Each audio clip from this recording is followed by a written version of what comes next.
So far, we've had James Ali Bashir, who was a member of Team Klitschko, come out several years ago and say that he personally witnessed Klitschko drop Wilder in sparring. Then we had Andy Lee, both himself and through Tyson Fury, saying that he witnessed Wladimir Klitschko drop Deontay Wilder in sparring. Then we had Johnny Nelson, who came out publicly and said he personally witnessed Wladimir Klitschko drop Deontay Wilder several times in sparring. Then we had Dylan White coming out and saying that he personally witnessed Wladimir Klitschko knock Deontay Wilder clean out in sparring. And most recently, we've had Jonathan Banks, Klitschko's former trainer, confirm that indeed Deontay Wilder was dropped in sparring by Wladimir Klitschko. So at this point, there's no point denying it.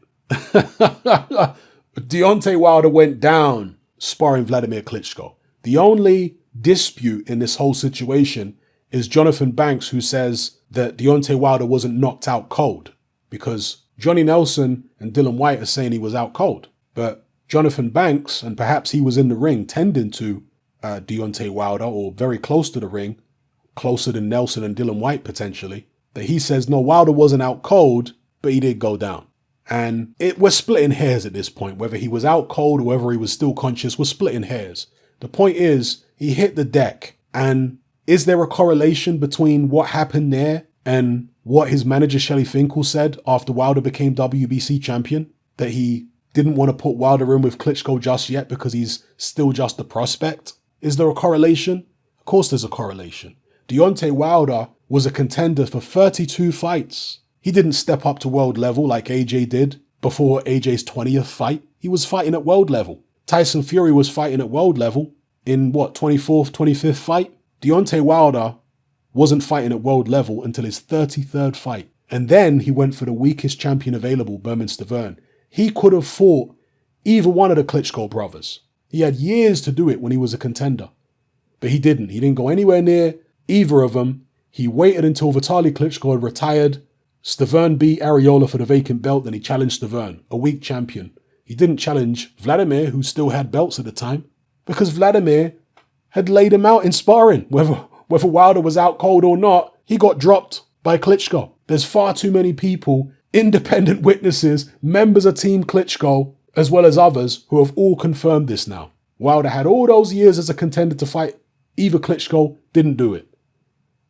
Could have fought Klitschko after becoming WBC champion, didn't do it. Could have fought Klitschko for the vacant WBA belt after Klitschko was deposed by Fury and Fury got stripped and relinquished belts. Wilder still didn't do it. He let AJ go in there and do it instead.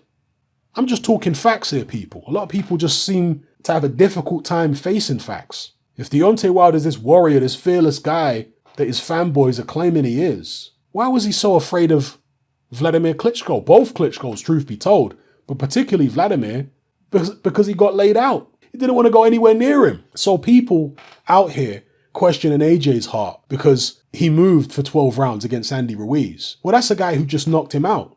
How did Deontay Wilder respond to somebody who'd laid him out? He responded by avoiding that guy for his entire career. Wladimir Klitschko dropped Wilder. Wilder didn't want to go anywhere near him.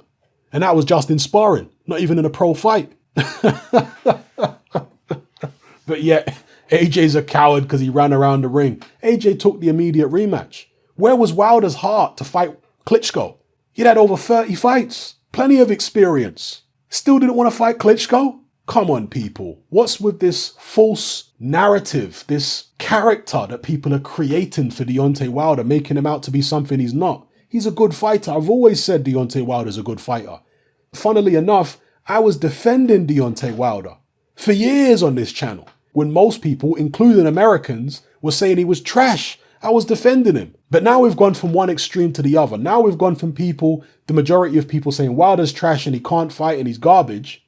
Now they've gone to the other extreme where they're saying Wilder is incredible, he's an all-time great, he's virtually unbeatable, the only person who stands a chance is Fury. If you're going from one extreme to the other, I'm going to have to pull you up on that other extreme. I was pulling people up for going overboard in criticizing Wilder, and now I'm having to pull them up for going overboard in praising the guy. Gone from one extreme to the other. This is how fanboys behave. Fanboys and haters. They just go from one extreme to the other. There's no realism in what they say. So I got to keep fighting a good fight and making sure the truth gets out there and penetrates through the sea of propaganda and lies which are currently being spewed out of the PBC mouthpiece. Let me know what you guys think in the comment section below. It's Hatman, I'm out. Hatman merch is now available. We got t-shirts, vests, hoodies, and more. Just click the link below.